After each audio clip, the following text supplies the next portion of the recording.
Okay, good morning everyone. Welcome to my science class, and this is audio of Sir J.M. Miranda. And today, before we start, let's do a 1 minute prayer. Minutes of silence for your prayer.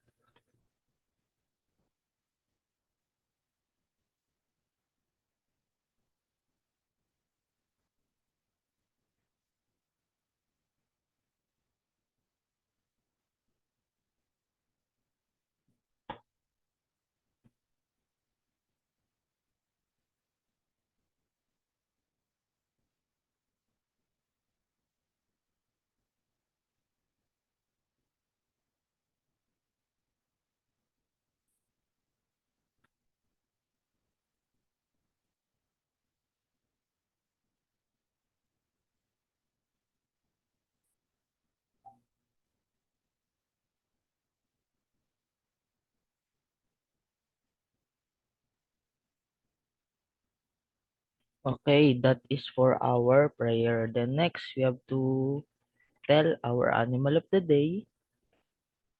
Our animal of the day will be the fire ants or the red ants. In scientific name, the Solenopsis geminate. This is the most common ant that can be found in Asia and the North America.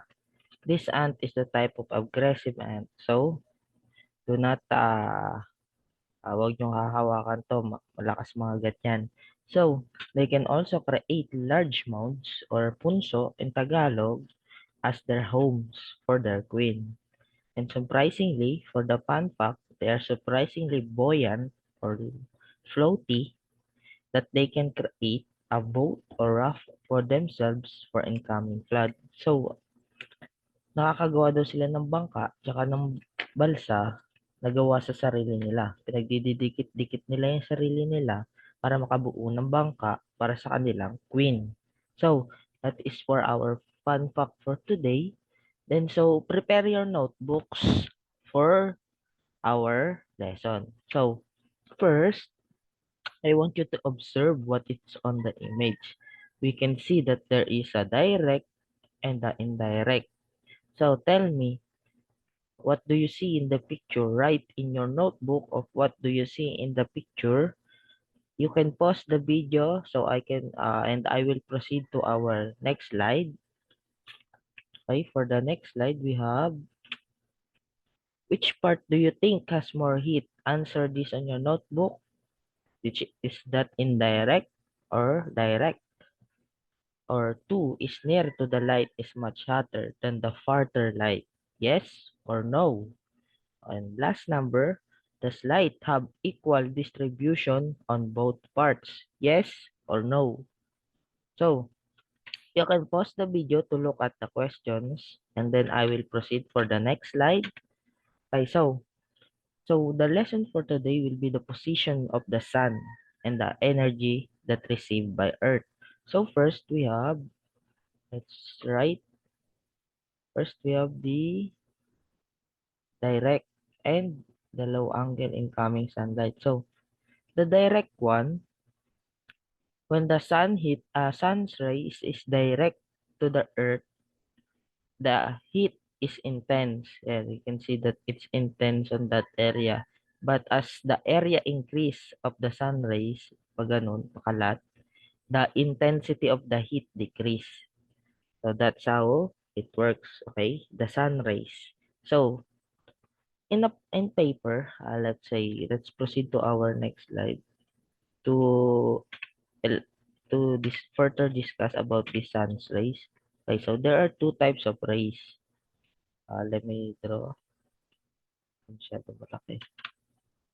Let me draw some lines. Yep, yep. It's drawing necessary. Yep, this.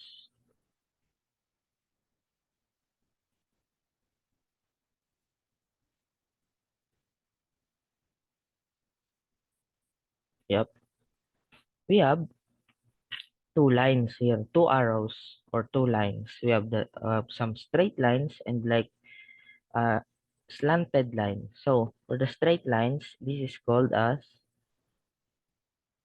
direct. is called direct rays. Okay, direct. D-I-R-E-C-T. Wait, may text pala si sir. Wait lang. Lagyan natin text. There we go. Direct rays. So, the total angle of direct rays is 90 degrees. That's the total angle of the direct rays. And the area it shines or the area it exposed or distributed is on small area. There, small area for the direct rays. These are small area. So, how about the other one? Called,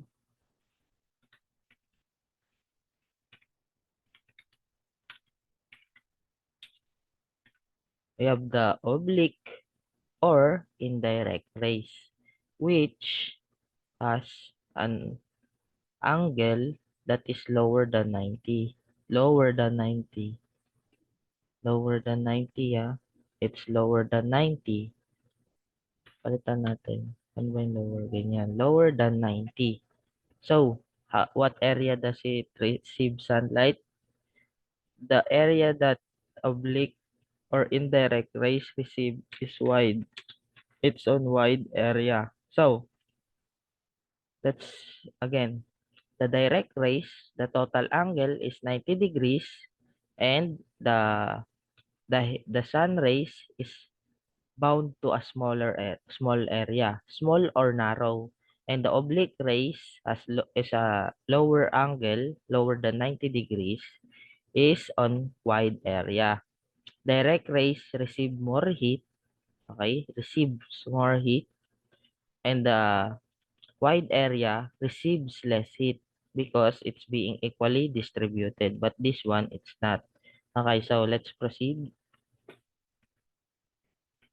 Okay, we have ganyan natin.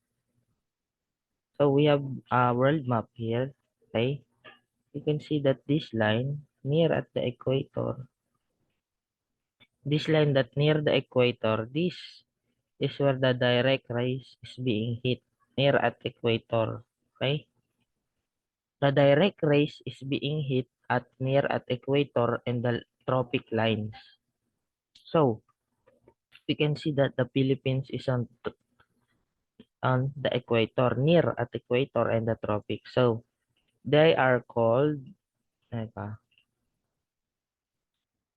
trop, tropical areas. Okay, they are tropical countries. Um, they're called tropical countries because we are near at the equator and the direct rays is being hit at that area. So the seasons in the tropical area are only have two. We have wet and dry seasons. That's the only seasons we have in near the equator. We have wet and dry or sunny or rainy. So even though that we are on the equator, the Philippines is on the equator, does anyone know why Baguio is cold? Why does Baguio is cold? Okay. So Baguio is cold because it is on above sea level. Okay. They are near at mountainous areas which creates a lot of high pressure which is equal to cold winds. And that's why Baguio is cold. They are far from the sea. But if you are near from the sea, um, they have a lot of, let's say we are being direct heat and there's a lot of water. So the water will become warm air. Then the warm air produce a lot of low pressure area, which the low pressure area produces monsoons and storms. So that is the for this slide. Then let's proceed for our next slide. Let's remove my drawings, then let's proceed. Then we have this part where the range here, we have the range to how hot the place is. And the maximum is around 100 or 90 Fahrenheit. That is Fahrenheit. We don't have 90 degrees. That is very hot.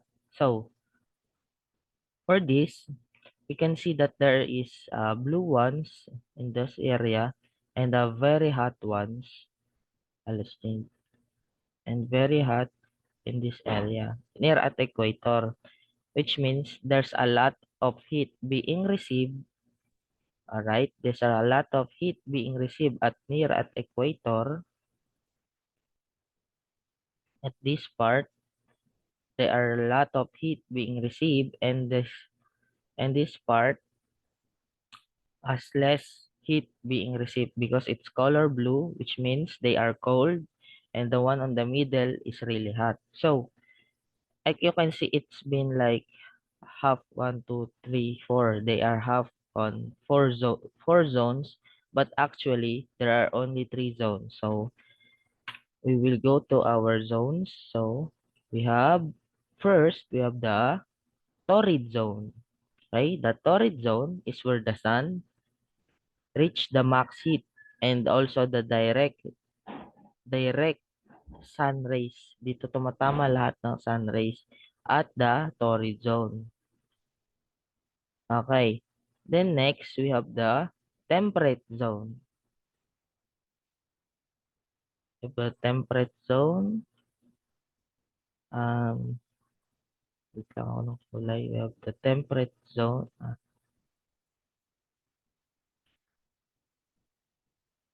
We have two parts of temperate zone. We have the north and the south temperate zone, right?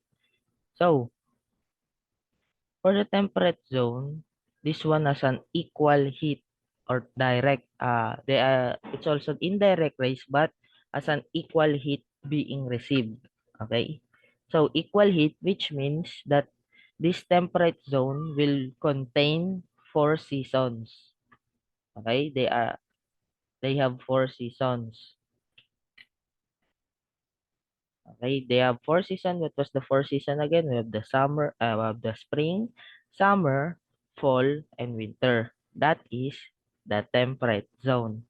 So, and lastly, we have the frigid zone. Parang frigidaire. They are parang refrigerator, which means the frigid zone has a less heat being received by the sun or direct rays and produces cold temperature. The cold temperature produces ice, right? That's why we have the North Pole and the South Pole. And we have the Antarctic and the Arctic. So that is the three zones that can be found in our Earth. The three zones that is being hit by the direct rays. Now let's go back to our world map to see if you understand. So which of the countries that has it's on the torrid zone? Yes, we have the Philippines. Okay, we have Southeast Asia, the northern part of Australia, and then the middle part of Africa, the north part of South America and Central America, and the Mediterranean. So that is the torrid zone. How about the temperate zone? We have the North America, we have the Europe, we have the northern part of China and Russia, we have the Middle East, and then the southern part, we have the southern part of South America, and we have the southern part of Australia, then we have New Zealand, and many more countries. So how about the frigid zone? We have the frigid zone, we have the Antarctica, the Greenland, okay, we have Greenland here, and then the Arctic area. These are the zones, countries that can be found on that zones, okay? So that would be our lesson about the direct rays, indirect rays, and the heat from the sun. So, for your activity, I will send it on your GC, on your group chat, so you can work on it. And for the people who cannot watch this YouTube video, I can send them an activity to work that will be submitted, let's say whenever there is face to face. So before I gave you an activity and you already understand about our lesson, then let's proceed for our quiz, which also I'll send the Google form link, but I'll also show the questions here. Okay. So for your question, we have question number 1, the total angle of direct rays of the sun. Okay. Total angle of direct rays of the sun. Then let's proceed for number 2. You can pause the video to see the question. Then for number 2, the oblique rays distribute light in blank area.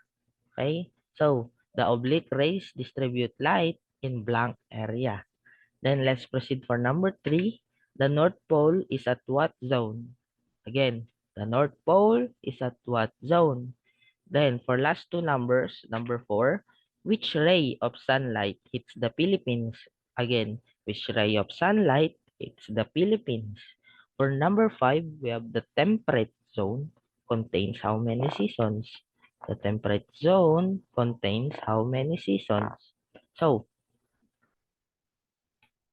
for the answers, you have to put your answers in your notebook first. Then, when I send the Google form link, you will put your answers in your notebook to the Google form link so I can record your answers. So, since today is Wednesday, for tomorrow, I want you to prepare for our summative test.